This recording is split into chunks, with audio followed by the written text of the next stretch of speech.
त्यामुळे शेतकऱ्यांच्या संदर्भात आम्ही दिलेली आश्वासनं असतील, युवांच्या संदर्भात दिलेली आश्वासनं असतील, ज्येष्ठांच्या संदर्भात दिलेली आश्वासनं असतील, समाजातल्या वंचितांच्या संदर्भात दिलेली आश्वासनं असतील, ही सर्व आश्वासनं या ठिकाणी आम्ही पूर्ण करणारच आहोत। आमचे मित्र भास्करराव या ठिकाणी नाही, पण माझे सरकार याच्यावरच त्यांना परवा आक्षेप होता। आता तसे फार हुशार आहेत ते, इतके वर्ष त्यांनी राज्यपालांचं भाषण देखील ऐकलेलं आहे। कदाचित शाळेत असताना नागरिक शास्त्राला दांडी मारत असतील ते,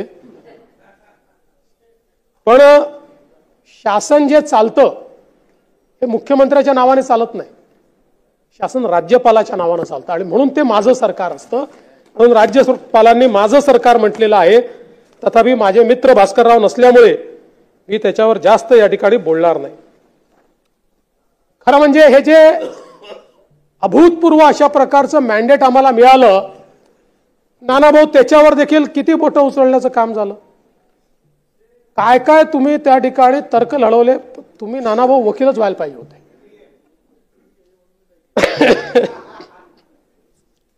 सिब्बल वगैरे साहेबांना काही फार स्कोप राहिला नसता, पटोलेच राहिले असते।